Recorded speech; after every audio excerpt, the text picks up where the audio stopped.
우리 한번 읽어보겠습니다. 그 후에 욥이 입을 열어 자기의 생애를 저주하니라. 욥이 입을 열어 이르되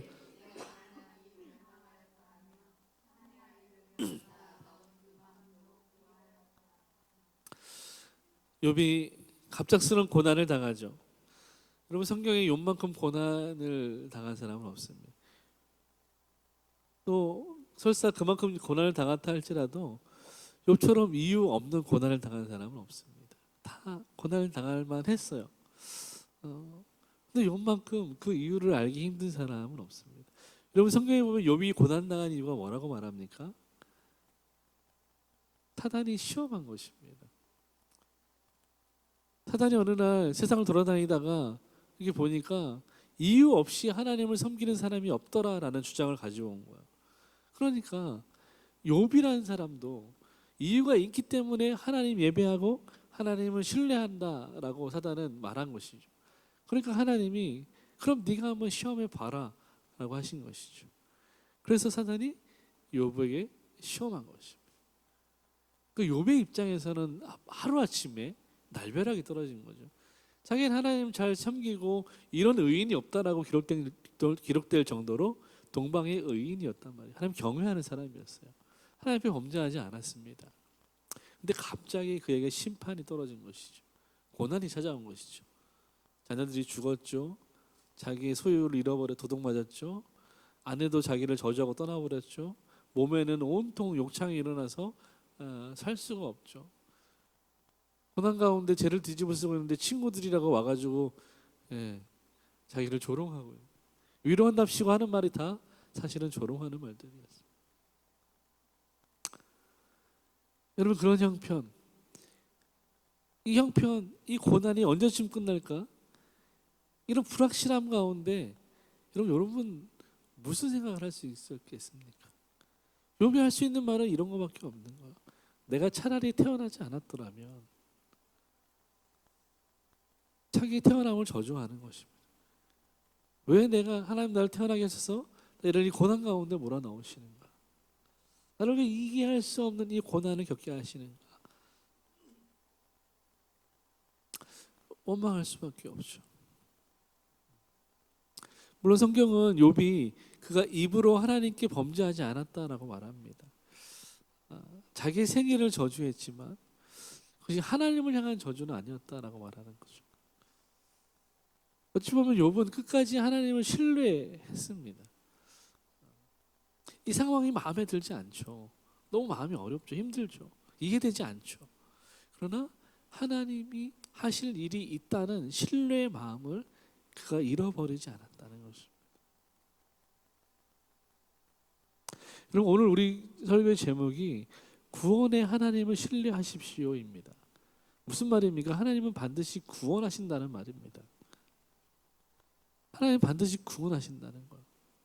여러분은 하나님이 반드시 구원하신다는 사실을 신뢰하십니까? 여러분의 영혼을 구원하실 뿐만 아니라 여러분의 모든 상황과 여러분의 모든 문제와 여러분의 모든 연약함 가운데서 하나님은 구원하신다는 것을 신뢰하시느냐는 말입니다.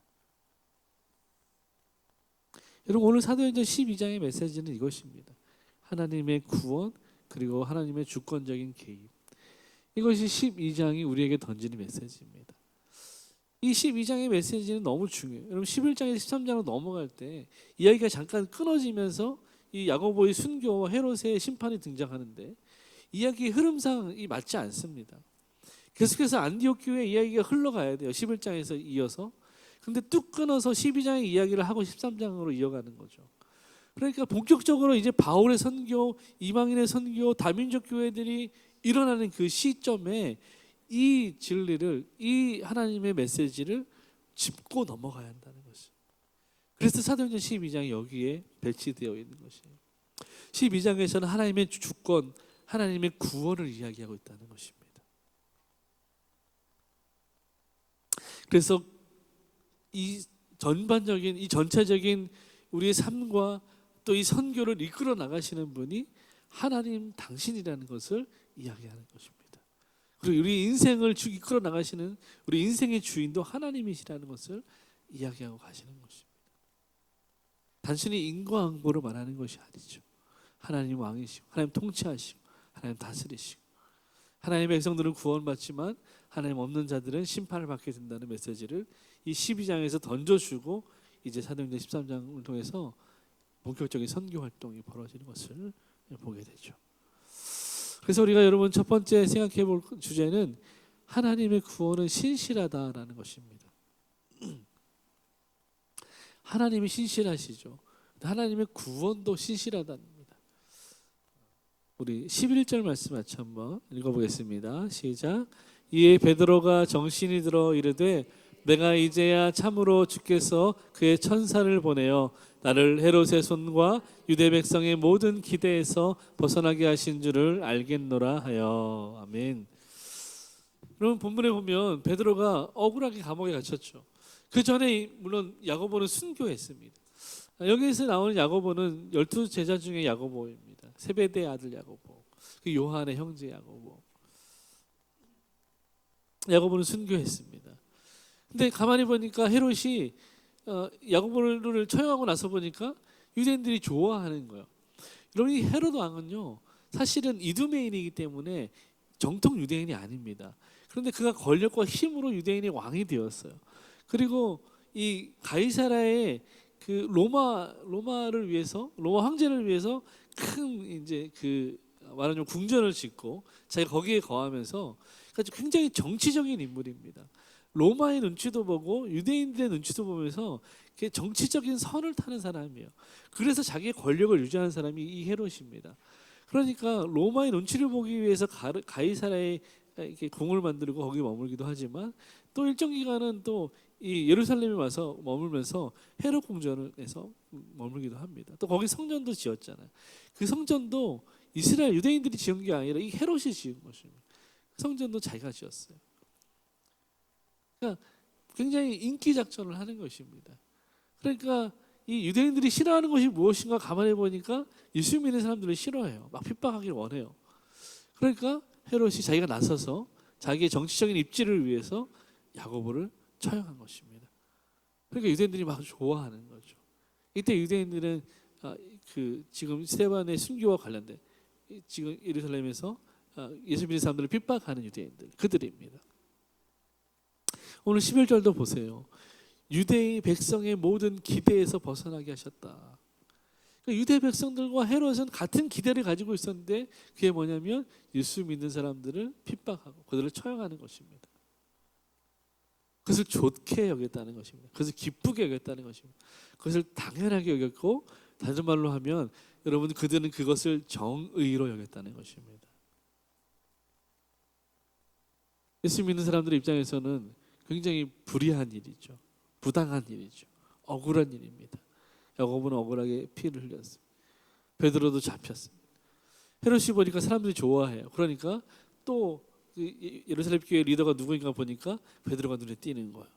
베드로를 잡아들였습니다.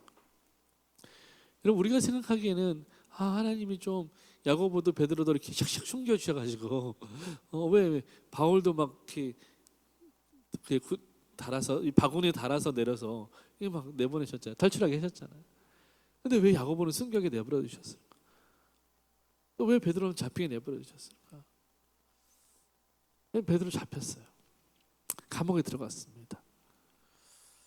이 궁전은 탈출하기 어려운 궁전이었어요.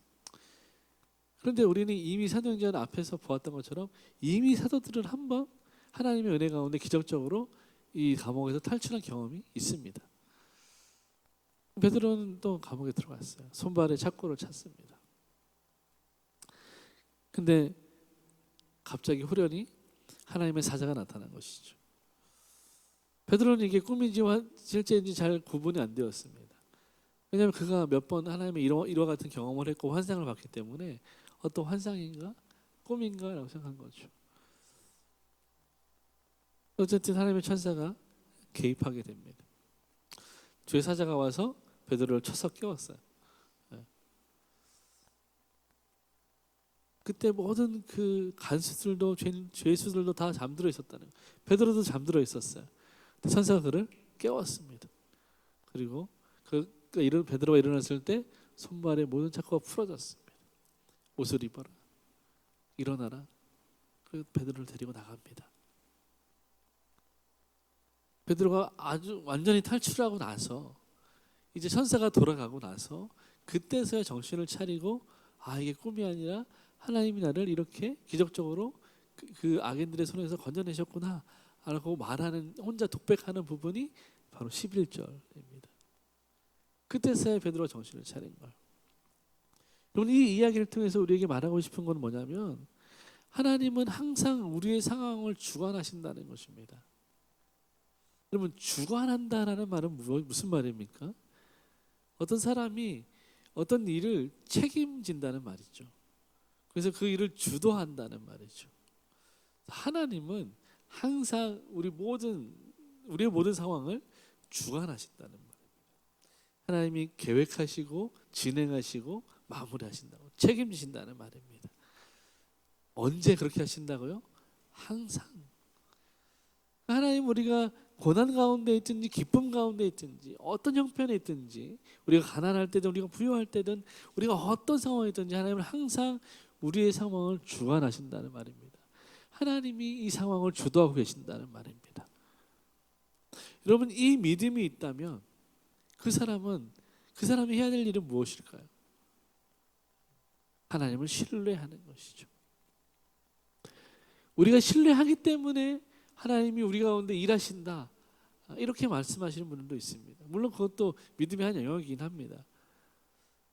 그러나 제가 보는 입장은 하나님이 우리 가운데 항상 일하고 계시기 때문에, 그 사실을 우리가 믿기 때문에 하나님을 신뢰하는 것이죠. 여러분, 아이가 자전거를 배울 때 힘있게 페달을 밟을 수 있는 이유는요, 뒤에서 이 자전거가 넘어지지 않도록 붙잡고 있는 내 부모가 있다는 사실을 믿기 때문입니다. 근데 가끔 부모님이 놓아서 문제지.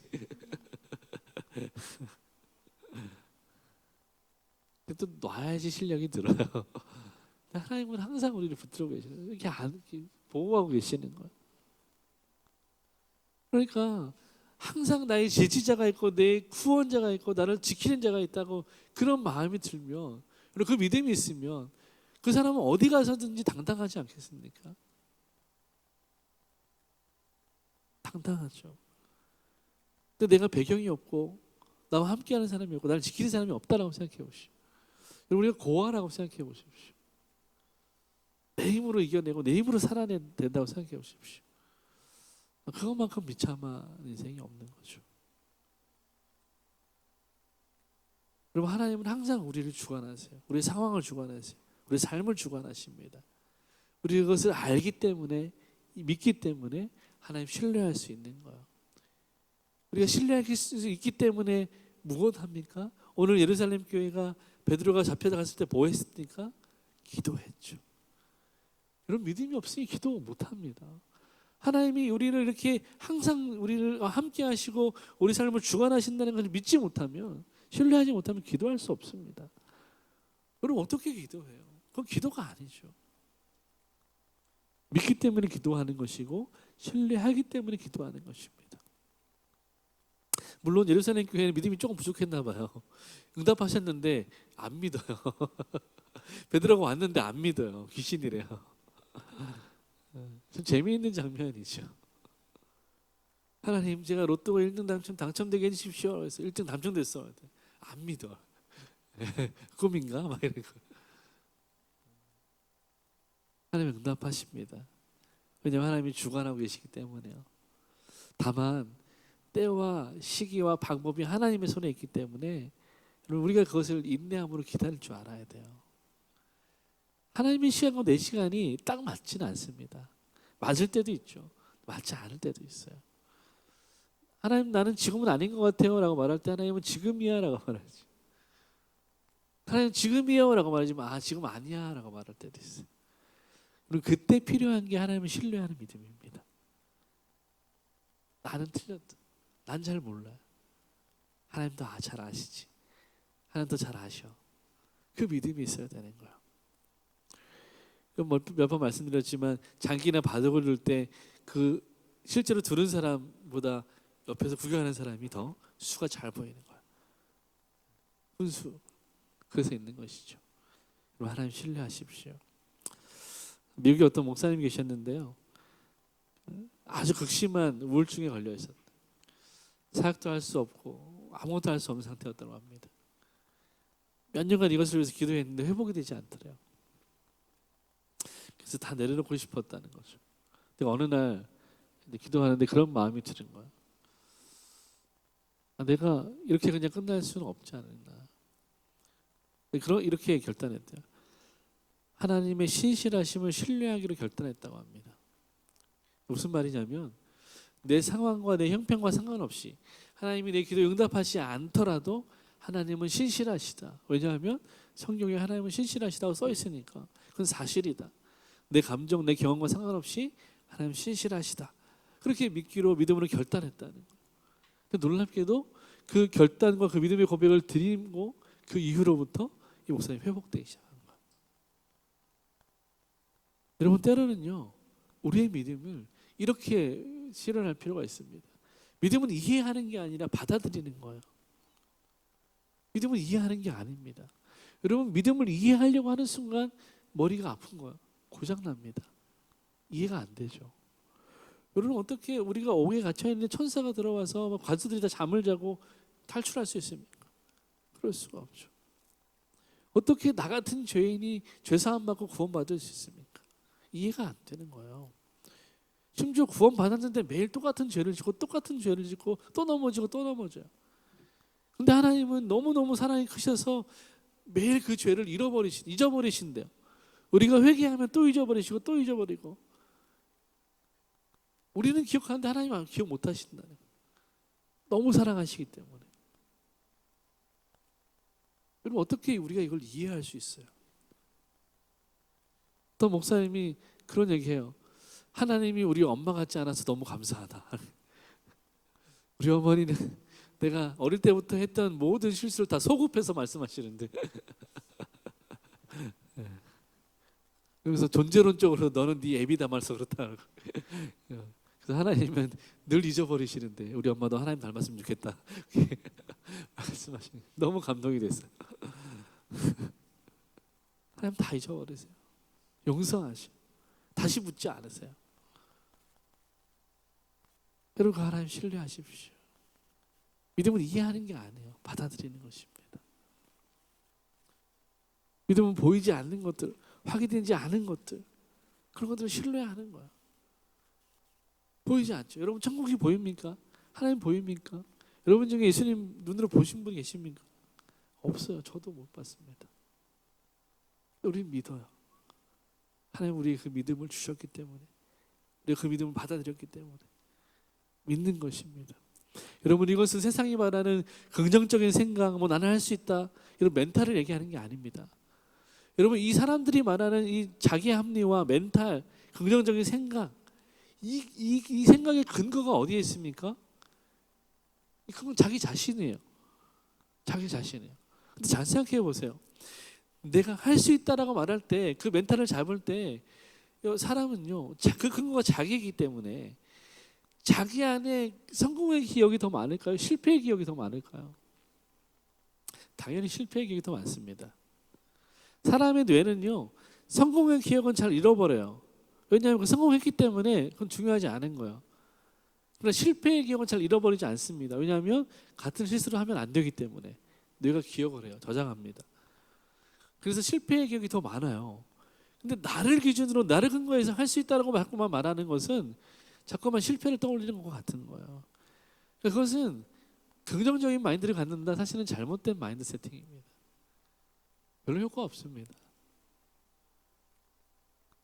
근데 우리가 하나님 앞에서 믿음으로 받아들이는 것, 하나님 신실하시다, 나는 구원받았다, 할 수 있거든이 무엇이냐, 믿는 자에게 능치 못함이 없다, 그 말씀을 믿는 것은 무엇입니까? 근거가 어디에 있는 것입니까?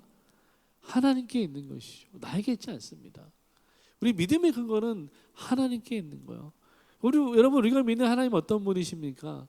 하나님 안전하신 분, 하나님 신실하신 분, 하나님 창조주 하나님, 하나님 능치 못함이 없는 분이잖아요. 그 하나님을 근거로 우리는 믿음을 고백하는 것입니다. 그분을 신뢰하는 것입니다.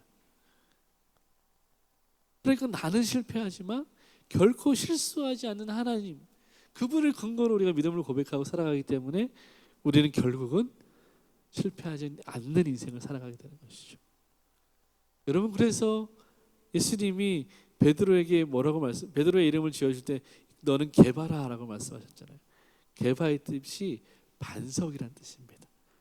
그리고 예수님 뭐라고 말씀하시냐면 그 위에 내 교회를 세우겠다라고 말씀하십니다. 반석 위에 교회를 세우겠다는 말씀입니다. 그럼 모래 위에 집을 지으면 안전할까요? 반석 위에 모래에 집을 지으면 안전할까요? 당연히 반석이죠.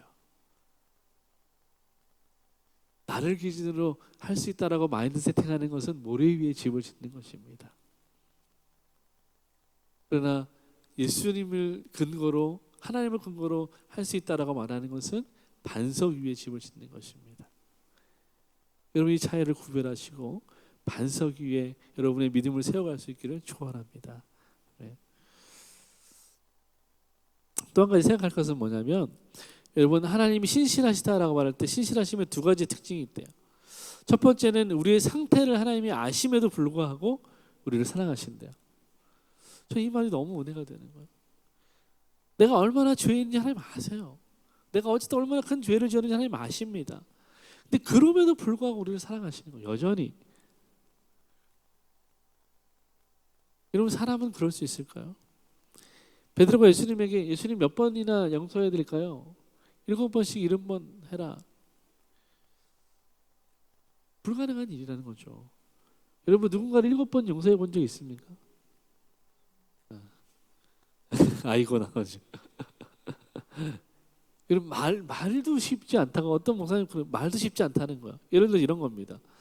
제가 아내한테 이거 양말 어디 있어? 라고 물어봐요. 거기 있어. 안 보이는데 어디 있어? 라고 물어요. 거기 있어. 라고. 세 번째 물어보면 어떨까요? 다요. 네, 거기 있다. 왜 말을 못 알아들어? 그렇게 얘기하는 거죠. 3번도 힘들어요, 여러분. 근데 7번, 490번. 안 돼요. 사람은 그게 안 됩니다. 근데 하나님, 우리가 계속 물어봐도 계속 대답하시는 거야. 그러면 아이들 자랄 때 그럴 때 있잖아요. 외유병 걸릴 때 있잖아요. 부모들이 미쳐버릴 것 같아요. 하나님, 우리가 100만 번 외워해도 다 대답해 주십니다. 그럼에도 불구하고, 아심에도 불구하고 사랑하시는 거야. 그래서 하나님의 사랑이 무한하다는 거야. 그럼 우리가 신뢰한다는 하나님은 이러한 하나님이신 거예요. 그래서 우리가 하나님을 신뢰할 수 있다는 거예요. 하나님 무한하신 사랑. 두 번째, 하나님의 신실하심의 특징은 하나님은 우리에게 하신 약속을 지키시고 그렇게 하신다는 거예요. 우리에게 하신 약속을 지키시려고 일하신다는 것입니다. 하나님이 하시는 모든 일은요, 하나님 우리 인생 가운데 하시는 모든 일은요, 그것이 우리가 볼 때 고난이든지 우리가 볼 때 기쁨이든지 그 모든 일은 다 하나님이 하시는 일이라면 우리에게 하신 약속, 다시 말하면 우리를 구원하시고 천국 백성으로 성화시켜 가시는 그 약속을 지키기 위해서 하나님이 하신 일이라는 말입니다. 그래서 우리가 때로는 고난당하고 어려운 일을 당할 때 우리가 정말 만나고 싶지 않은 사람 만남을 하고 또 어떤 하고 싶지 않은 일을 할 때라도 그것을 우리를 단련시키려는, 우리를 성화시키고 천국 백성 만들고자 하시는 그 하나님의 약속, 하나님의 열심이 그 안에 담겨 있다는 것입니다. 이것이 하나님의 신실하심의 특징이라는 거죠. 여러분, 어떤 사람이 운동을 하는데 트레이너가 12번 들으려고 그랬대요. 근데 자기는 죽어도 10번밖에 못 들겠다. 그래서 못하겠다고 하니까 트레이너가 옆에서 들으라고. 못하겠다고 들으라고. 그래서 자존심 상해서 이렇게 들었는데 역시 안 들리더래요. 근데 트레이너가 손으로 이렇게 해준 거예요. 그래서 12번을 했대요. 그러고 나서 트레이너가 그분한테 하시는 말씀이 그래요. 내가 손만 댔지 힘은 하나도 안 줬다는 거야. 그 11번, 12번 당신이 들은 거라는 거죠. 그러면서 하는 말이 진짜 운동은 그 2번이라는 거야. 10번까지는 자기 힘으로 할 수 있는 한계치니까 그 운동이 안 된대요. 진짜 운동을 할 수 없을 그때 한 게 진짜 운동이라는 거야. 근데 반드시 그 할 수 없기 때문에 그때부터 진짜 운동이 시작될 때는 도와주는 사람이 있어야 된다. 그래서 자기가 있는 거래요. 그러니까 연장하래요. 이게 제가 김창옥 속에서 들은 건데 그래서 PT 연장하라고. 근데 그 말은 너무 진리잖아요. 근데 저도 그 말 들으면서 감동받은 거야. 아, 그렇구나. 여러분 우리가 최고의 트레이너는 하나님을 신뢰하지 않는다면 우리는 진짜 믿음이 성장할 수가 없어요. 우리가 할 수 있는 데까지는 내 힘으로 해요. 사람이니까. 근데 하나님 정말 할 수 없어요 라고 말할 때가 있어요. 그때 하나님 도와주시는 거예요. 그때 여러분 하나님 신뢰하셔야 돼요. 사람 손잡고 같이 가셔야 되는 거예요. 그럼 우리 믿음이 자랍니다.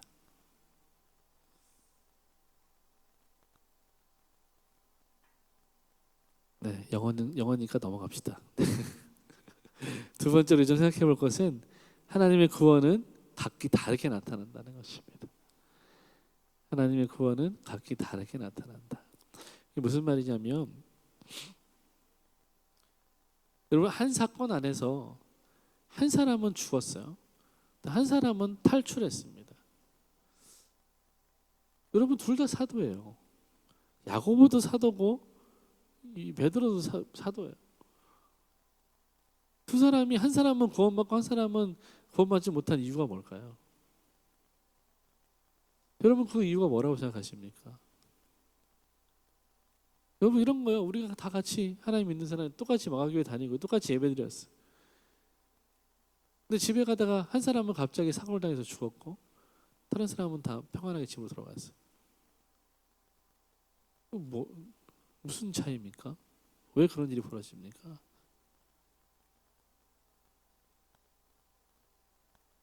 왜 똑같이 교회 다니고 똑같은 믿음이 있는데 어떤 사람은 고난받고 어떤 사람은 평안을 누립니까? 이유가 뭐죠? 뭔가 우리는 그렇죠. 사람은 그렇잖아요. 그 이유를 알아야 뭔가 대처를 하잖아요. 방법을 알아야 대처를 하잖아요. 근데 이런 상황을 보면 우리의 이성으로는 이해할 수가 없는 거죠. 여러분 만약에 여러분의 자녀가 둘이 있는데 한 자녀만 지극히 사랑하고 한 자녀는 지극히 미워하는 거예요. 똑같이 내가 낳은 자녀인데. 그럼 자녀 입장에서 볼 때 부모님을 이해할 수 있을까요? 물론 사랑받는 자녀는 자기는 좋으니까 평안하겠지만 이해는 못할 겁니다.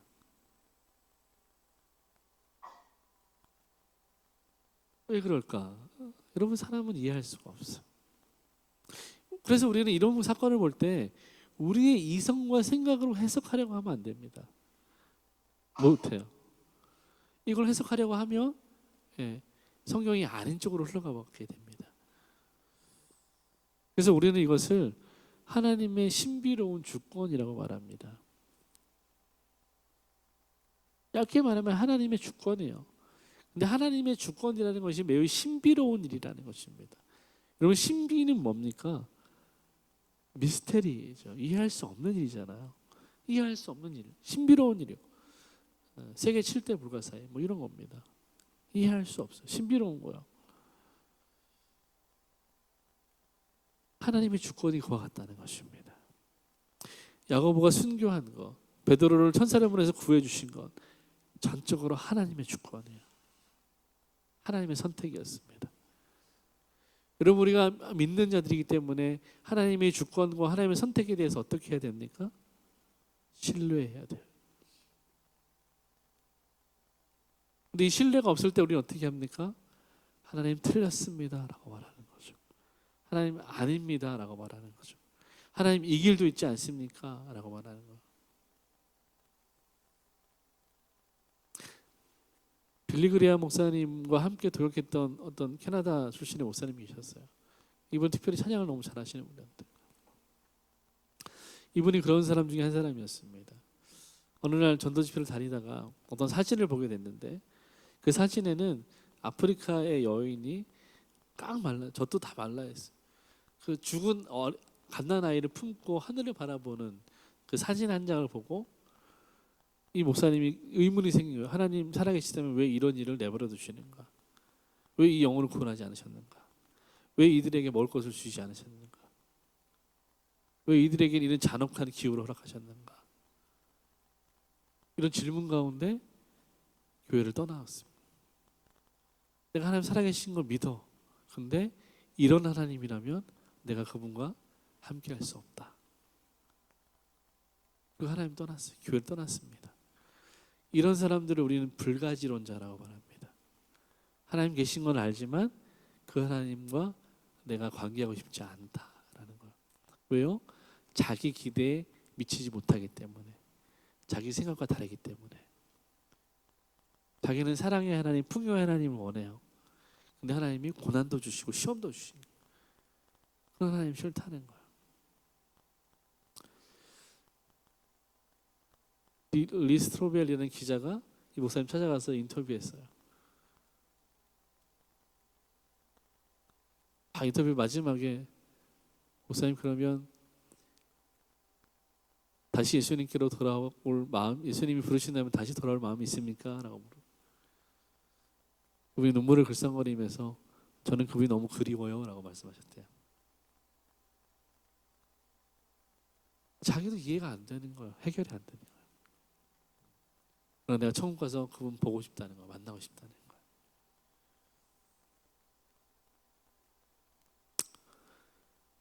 여러분, 세상에 많은 꽃이 있어요. 제가 항상 아이들 강의 가면 꼭 하는 말인데, 꽃이 언제 핍니까? 라고 물어봐요. 뭐 5월에 펴요, 6월에 펴요 막 말해요. 그럼 꽃은 언제 핍니까? 네, 자기 피고 싶을 때 펴요. 때가 되면 펴요. 꽃마다 다릅니다. 다 달라요. 그리고 꽃도 다 저마다 자기 색깔이 있고 자기 향기가 있고 자기 역할이 있어요. 근데 여러분 보세요. 장미가 튤립 보고 너는 왜 그렇게 생겼니? 라고 말하는 거예요. 근데 옆에 있던 개나리가 장미를 보고 너는 왜 이렇게 가시가 많니? 이렇게 말하는 거야. 못됐어 이렇게 얘기하는 거야. 말이 안 된다는 거야. 하나님이 그렇게 만드신 이유가 있어요. 하나님이 그렇게 창조하신 이유가 있습니다. 그 때가 있어요. 그 시기가 있습니다. 그 역할이 있습니다. 여러분, 이게 하나님의 신비로운 주권을 우리가 바라보는 태도입니다. 내가 이런 환경 가운데, 이런 가정 가운데 태어나고 자란 것, 살아온 것, 내 인생 이해할 수 없지만 돌아보면 다 하나님의 은혜이고 하나님의 주권인 거예요. 다 이유가 있었던 것입니다. 여러분을 하나님의 사람 되게 하시라는 하나님의 이 거룩한 섭리, 은혜의 섭리가 있었던 것이죠. 그 하나님의 주권이 작동한 것입니다. 여러분, 그래서 부르심도 각자고 사명도 각자가 다릅니다. 우리는 하나님의 계획을 다 이해할 수 없지만 하나님은 모든 상황 가운데서 주권적으로 역사하십니다. 당신의 주권을 행사하십니다. 그래서 하나님은 각 사람에게 사명을 주시고 소명을 주십니다. 그러므로 우리는 서로가 서로를 바라보면서 비교할 필요가 없습니다. 그리고 비난할 필요 없습니다. 평가할 필요 없습니다. 그저 하나님이 우리에게 주신 사명과 소명을 이루어드리는 일에 믿음으로 최선을 다하면 그것으로 충분한 것이죠. 여러분, 우리 몸에 많은 지체들이 있습니다. 여러분의 지체 가운데 여러분이 이건 소중하지 않아라고 말할 수 있는 지체가 있습니까? 그런 장기나 그런 지체가 있습니까? 없죠. 여러분, 입이 항문을 보고 너는 냄새나니까 없어도 돼 라고 말한다면 정말 항문이 없어져 버리면 어떻게 됩니까? 네, 끔찍하죠. 끔찍합니다. 바로 몸이 썩어서 죽어버릴 거예요. 여러분, 우리가 손가락 하나만 다쳐도 얼마나 불편합니까? 우리 지체 중에 아무리 사소한 것이라도 중요하지 않은 게 없습니다. 짐 엘리엇 선교사님 너무 잘 아는 분이죠. 영원한 것을 얻기 위하여 영원하지 않은 것을 버리는 사람은 결코 바보가 아니다. 굉장히 놀라운 통찰력이고 하나님 신뢰하기 때문에 할 수 있는 말입니다.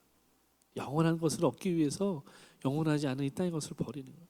근데 육신도 버릴 수 있다는 거예요. 그런 사람을 세상은 바보라고 말하지만 하나님의 나라에서 그들은 영웅이죠. 하나님의 은혜를 아는 사람들이죠.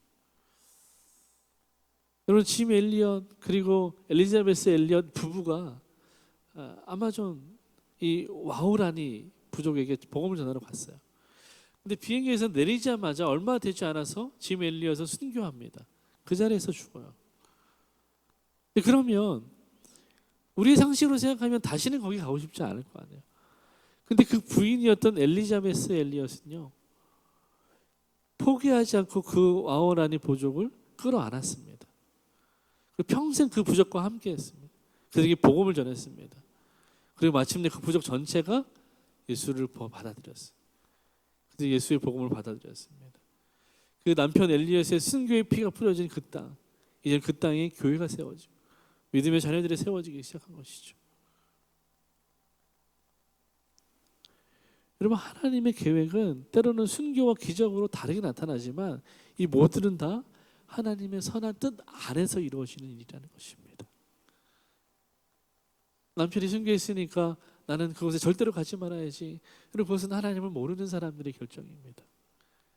그러나 엘리자베스 엘리엇은 남편도 사랑하고 하나님도 사랑하기 때문에 그 하나님의 부르심을 순종했던 것이죠. 내 남편을 죽인 사람들이지만 그가 사랑하기로 결정한 것입니다.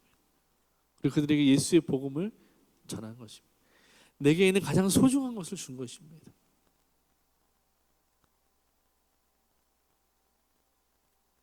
우리 로마서 말씀 같이 한번 읽어보겠습니다. 깊도다 하나님의 지혜와 지식의 풍성하며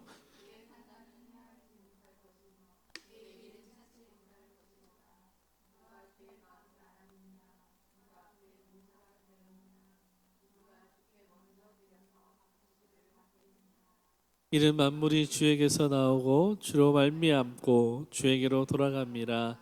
그에게 영광이 세세 있을지어다. 아멘.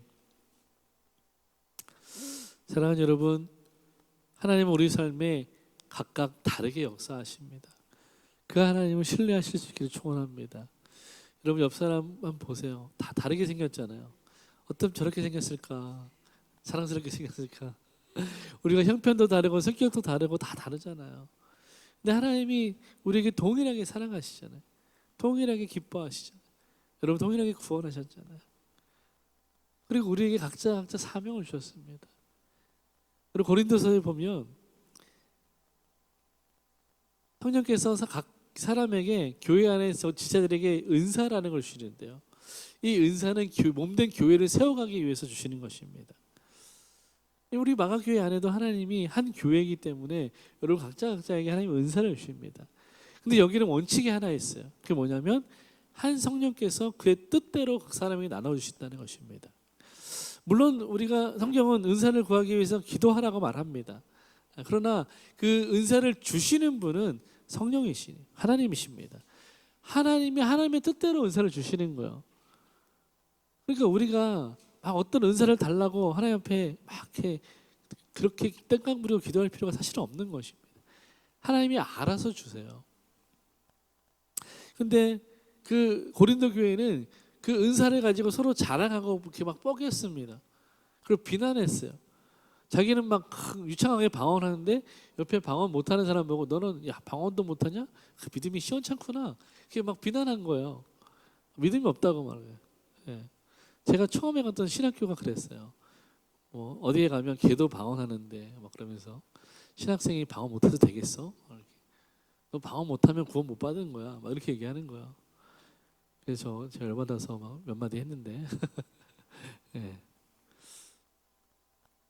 그리고 은사는 성령이 하나님이 당신의 뜻대로 주시는 거예요. 여러분 태어날 때 여러분이 나는 어떤 성격으로 태어날 거야? 나는 I로 태어날 거야? 나는 T로 태어날 거야? 나는 뭐 그런 여러분 생각하고 태어났습니까? 아니죠. 하나님이 주신 기질입니다. 하나님이 주신 성격이에요. 내가 되고 싶어서 되는 게 아니라 은사도 마찬가지입니다. 사명도 마찬가지예요. 하나님이 여러분에게 부여하시는 거예요. 그러니까 이걸 가지고 경쟁하거나 비교할 필요가 전혀 없는 것이죠. 나는 외향적인데 내향적인 사람들을 보면 뭐 저럴 수도 있네라고 생각하는 거예요. 나에게 대접하는 은사가 있는데 대접하는 은사가 없는 사람에게 뭐 그럴 수 있지라고 말할 수 있는 거예요. 근데 나는 열심히 대접하는데 대접하는 은사가 없는 사람에게 저 믿음 없는, 그렇게 말할 수 없다는 거예요. 여러분, 마리아와 마르다 그랬잖아요. 마르다는 대접의 은사가 있어요. 그 예수님 손님이 왔으니까 막 대접할 걸 만드는 거예요. 마리아에겐 그런 은사가 없어요. 근데 마리아는 하나님께 집중하는, 말씀을 잘 사모하고 듣는 은사가 있어요. 지식의 은사가 있는 거죠. 그러니까 자기 은사대로 예수님 발 앞에 앉아서 말씀을 들고 예수님과 교제했어요.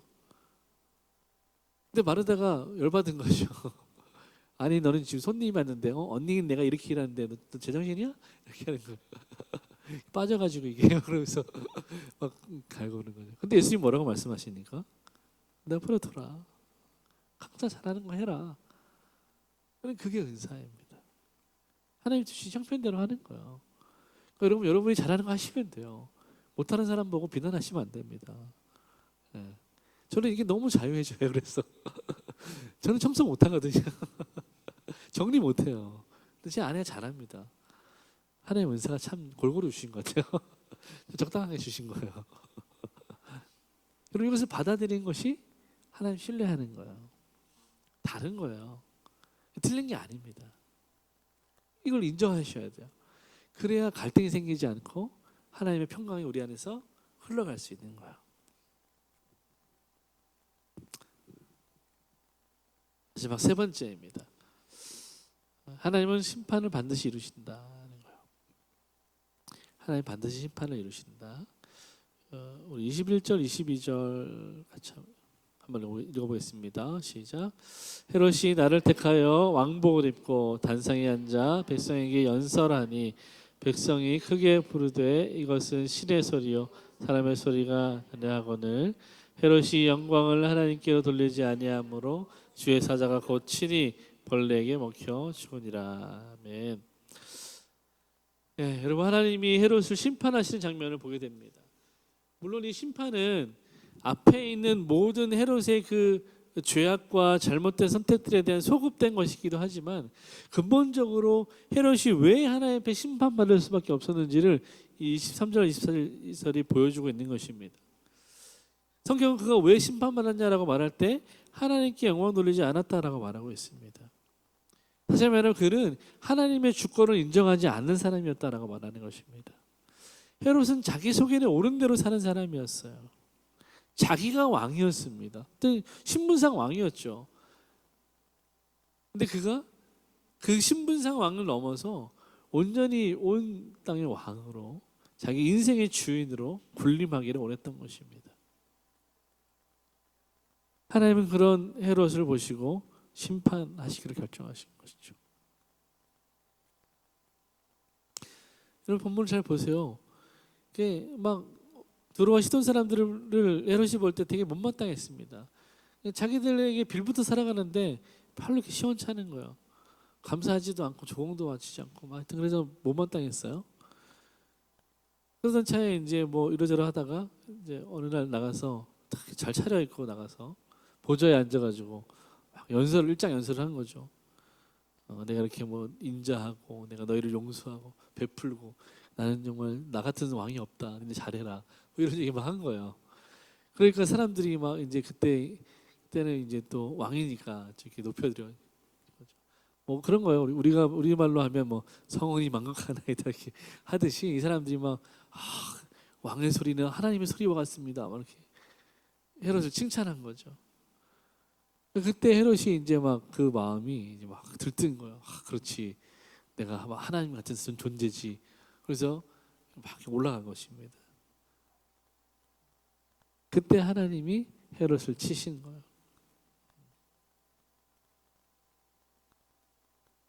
여러분, 사람은요 처음부터 교만한 사람은 많이 없습니다. 근데 이 교만이 점점 쌓여가는 거예요. 점점 성장해요. 처음엔 작은 일로 시작합니다. 근데 조금씩 이루어져 가는 거예요. 보세요. 여러분, 이 헤롯이 야고보를 죽이고 베드로를 잡으려고 할 때 그 이유가 무엇이었습니까? 백성들이 좋아하니까. 그 인기를 얻기 위해서였어요. 여기서도 마찬가지예요. 백성들이 연설을 하고 사람들이 막 환호하고 연호하니까 좋은 거예요. 자기 인기가 올라가니까 좋은 거죠. 마치 자기가 하나님이 된 것처럼 행동하기 시작한 것입니다. 여러분, 이것이 믿는 사람들 안에도 정말 경계하고 주의해야 될 일입니다. 하나님의 은혜가 우리 안에 있어요. 가끔 하나님의 은사와 역사가 우리를 통해서 나타날 때가 있습니다. 여러분이 기도했는데 어떤 사람이 문제가 해결됐어요. 여러분이 기도했는데 어떤 사람이 병이 나았어요. 그럴 때 잘못하면 해롭과 같이 될 수 있는 거예요. 아, 내가 기도하니까 문제 해결되네? 내가 기도하니까 병이 낫네? 아, 하나님 날 사랑하시는구나. 날 통해 일하시는구나. 그래서 자기가 높아지기 시작하는 거예요. 그러면 하나님이 치시는 것입니다. 자만 말씀에 보면 교만은 패망의 선봉이요 가난한 마음은 넘어짐의 앞잡이라. 거만한 마음, 가난은 아니죠. 가난함은 사랑이에요. 거만한 마음은 넘어짐의 앞잡이라. 지금 헤롯의 마음이 그랬습니다. 교만했어요. 거만했습니다. 여러분, 성경이 말하는 교만은요, 하나님의 주권을 인정하지 않는 마음입니다. 그러니까 여러분 인생의 어떤 고난을 만났을 때 이것을 인정하지 않으면 하나님의 주권을 인정하지 않는 것입니다. 왜 그렇습니까? 앞에 우리가 살펴보았듯이 하나님이 그 모든 상황 가운데 주관하고 계시다는 것을 우리가 신뢰하기 때문에 그렇습니다. 근데 그것을 신뢰하지 않는다는 것은 우리가 하나님의 주권을 인정하지 않는다는 것이죠. 그 상태를 성경은 교만하다라고 말하는 것입니다. 교만은 막 이게 교만이 아니라는 거예요. 성경이 말하는 교만은 하나님의 주권을 인정하지 않는 거예요. 하나님 없이 스스로 높아지는 것이죠. 하나님 없이도 살아갈 수 있다고 말하는 것입니다. 하나님 없이도 자기 인생을 구원할 수 있다고 믿는 것입니다. 그게 성경이 말하는 교만입니다. 그러나 그 교만은 반드시 망한다라고 성경이 이야기하고 있어요. 여러분, 하나님은 교만한 자를 심판하십니다. 반드시 심판하십니다. 오늘 헤롯의 이 죽음은 하나님의 심판이었어요. 교만한 자를 향한 하나님의 심판이었습니다. 여러분, 그러므로 우리도 주의해야 되는 것은 믿는 자들도 교만하지 않도록 늘 경계하고 자기를 깨어서 믿음을 지켜야 하는 것입니다. 우리도 깨어있지 않으면 나도 모르게 교만해져 있는 거예요.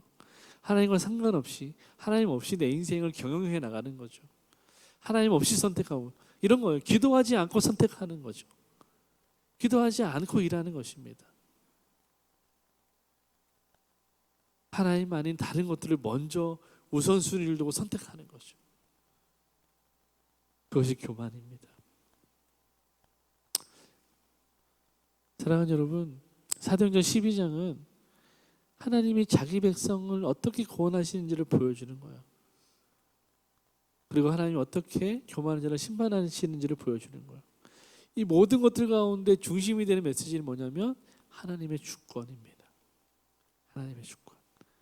하나님의 주권을 말할 때에는 반드시 기억해야 되는 것은 하나님이 우리의 왕이시라는 것입니다. 하나님이 우리의 주인이라는 것입니다. 이 믿음이 우리 안에 세워져 있어야 돼요. 하나님이 왕이시라는 것은 하나님 우리를 통치하신다는, 하나님 우리를 다스린다는 것입니다. 그래서 하나님의 나라가 이 땅에 임했다라고 말할 때, 지금 이 교회가 하나님의 나라다라고 말할 때 그 나라의 주인은 누구입니까? 하나님이십니다. 하나님이 통치자, 하나님 왕이십니다. 그리고 우리는 그 나라의 백성들입니다. 왕의 역할이 있고 백성의 역할이 있어요. 이것을 혼동하면 안 되는 것입니다. 하나님이 주인이시고 우리는 그 나라의 백성이고 그분이 기르시는 양입니다. 그래서 우리는 구원의 하나님을 신뢰하고 믿음으로 말씀에 순종하며 살아가야 하는 것이죠. 또 우리의 삶의 소망의 근거를 나에게 두지 아니하고 하나님께 두고 살아가야 하는 것이죠. 에릭 리들 선교사 영상을 잠깐 보고 말씀 마치겠습니다.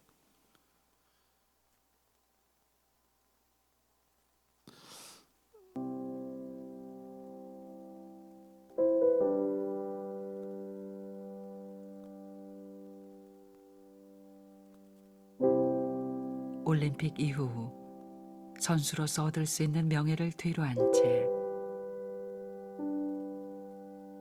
선교사의 길을 선택한 에릭.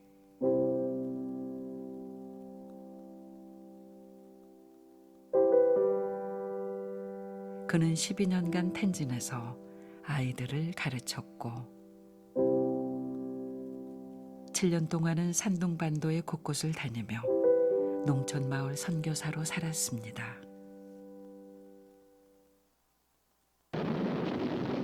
그러던 중 찾아온 2차 세계대전. 일본의 공격으로 에릭은 전쟁 포로가 되어 수용소에 갇히게 됩니다. 지옥 같은 수용소에서도 에릭은 아이들을 가르치고 아픈 이에게 자신의 모포를 벗어줍니다. 세상에서 성자를 만나볼 행운을 갖기란 그리 쉬운 일이 아닐 것이다. 그런데 나에게 그런 행운이 슬며시 다가왔다. 그 성자의 이름은 바로 에릭 리델이다.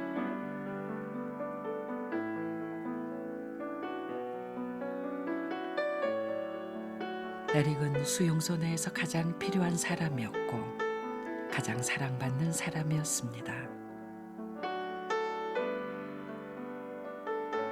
그렇게 그곳에서 예수 그리스도의 사랑을 실천하며 생을 마칩니다.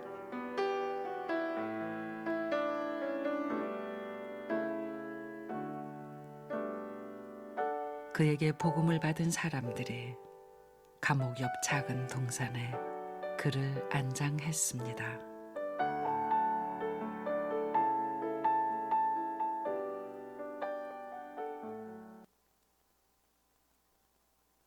네, 에릭 리들이 영국 대표 선수로 원래는 뛰었는데요. 원래는 100m 전공이었다고 합니다. 근데 이 1924년 파리 올림픽 때 공교롭게 또 파리네요. 파리 올림픽 때 100m 경기 일정이 주일날 잡힌 거예요. 이때 이 에릭은 나는 주일날 경기하지 않겠다라고 말합니다. 주일은 예배드리는 날이다라고 말하죠. 그냥 믿음의 고백이었고 믿음의 선택이었습니다. 그런데 에릭의 이런 결정에 대해서 영국 전체 그리고 온 세상은 그를 비난했습니다. 편협하고 옹졸하다. 신앙을 소매 끝에 달고 다니는 위선자다. 조국의 명예를 버린 사람이다. 비난받았습니다. 100m 예선 경기가 열리던 날 에릭은 교회 가서 예배드렸습니다. 그리고 그는 주종목이 아닌 200m와 400m 두 종목에 출전해서 200m에서는 동메달을 땄고 400m에서 금메달을 땄습니다. 심지어 세계 신기록을 세웠어요. 400m에서. 그 경기가 끝나고 400m 결승전 테이프를 끊고 나서 이렇게 쓰러져 있는 에릭이 다가갔는데 그 에릭이 손에 꼭 쥐고 있는 것이 있었대요. 그 손을 펴보니까 쪽지 하나가 있었는데 그가 경기 출전하기 전에 에릭 전담 안마사가 그 손에 쥐어준 거래요. 그 손에 쥐어진 쪽지의 내용이 이것입니다. 나를 존중히 여기는 자를 나도 존중히 여기리라. 사무엘상 2장 30절 말씀입니다. 나를 존중히 여기는 자를 나도 존중하리라. 하나님의 말씀이죠. 우승 비결을 묻는 기자들에게 이렇게 이야기합니다. 처음 200m는 제 힘으로 최선을 다해 뛰었고 나머지 200m는 주님의 도우심으로 뛰었습니다. 하나님이 우선된 믿음을 우선한 삶을 살았던 에릭이었어요. 그 24세 젊은 나이에 올림픽의 영광을 뒤로하고 중국으로 들어갑니다. 사실 이 에릭의 부모님도 중국 선교사였습니다. 중국 텐진에서 선교했었던 분이고 에릭은 거기서 태어났습니다. 그리고 이제 유년기를 영국에서 지내면서 올림픽 선수가 되었고 금메달 따자마자 다 내려놓고 다시 부모님을 따라서 중국 천진으로 가서 12년간 선교사 생활합니다. 제가 지난달에 갔을 때 에릭이 그 봉사했던 선교했던 그 학교 성교관을 보고 왔어요. 그리고 12년 동안 봉사한 후에 산돈만도 곳곳에 돌아다니면서 특별히 농촌 지역에서 많은 사람들이 복음을 전하고 학교를 세우는 일을 했습니다. 그리고 2차 세계대전이 일어나서 감옥에 갇히게 되고 거기서 뇌종양과 영양실조로 순교하게 됩니다. 그가 마지막으로 남긴 말이 이런 말이래요. 이것은 완전한 행복이다. 무슨 말이냐면 에릭은 예수 그리스도 앞에 자신의 삶을 온전히 항복하기로 결단했다는 것입니다. 이것은 자신의 헌신과 삶의 결단을 표현하는 말이었다는 거예요. 내가 하나님께 항복했다라고 말하는 것입니다. 그래서 그는 자기의 명예로운 올림픽 금메달이 아니라 주일날 하나님 앞에 나아가서 예배하는 것을 선택한 것입니다. 왜냐하면 자기는 하나님께 항복한 사람이기 때문에. 내 명예를 위해 사는 사람이 아니라, 나라의 명예를 위해 사는 사람이 아니라 하나님의 명예를 위해 사는 사람이기 때문에 나는 항복한 사람입니다 라고 말한 거예요. 저는 이 말이 꼭 나는 행복한 사람입니다 라는 말로 들렸어요. 사랑하는 마음교회 여러분, 하나님은 반드시 자기 백성을 구원하십니다. 하나님이 에릭을 100m를 뛰지 못했지만 그를 400m 세계 신기록을 세우며 금메달을 따게 하신 것처럼, 하나님이 베드로를 구원하신 것처럼, 하나님이 수많은 믿음의 사람들을 그 구렁, 기가 막힐 구덩이에서 건져내시고 구원하신 것처럼 하나님은 자기 백성을 반드시 구원하고야 만다는 것입니다. 그때 우리에게 필요한 것은 무엇입니까? 하나님께 항복하는 것입니다. 여러분, 항복이야말로 진정한 믿음의 행위입니다. 하나님, 나는 할 수 없습니다. 하나님, 내가 하지 않겠습니다. 하나님이 역사하십시오. 하나님 일하십시오. 여러분, 이것만큼 믿음을 표현할 수 있는 일은 없습니다. 그럼 우리가 살아가는 동안 우리의 고집을 피우는 것이 아니라 어떤 상황에든 이해할 수 없을 때라도 하나님께 항복하는 진정한 믿음의 사람들 다 되시기를 주님의 이름으로 축원합니다.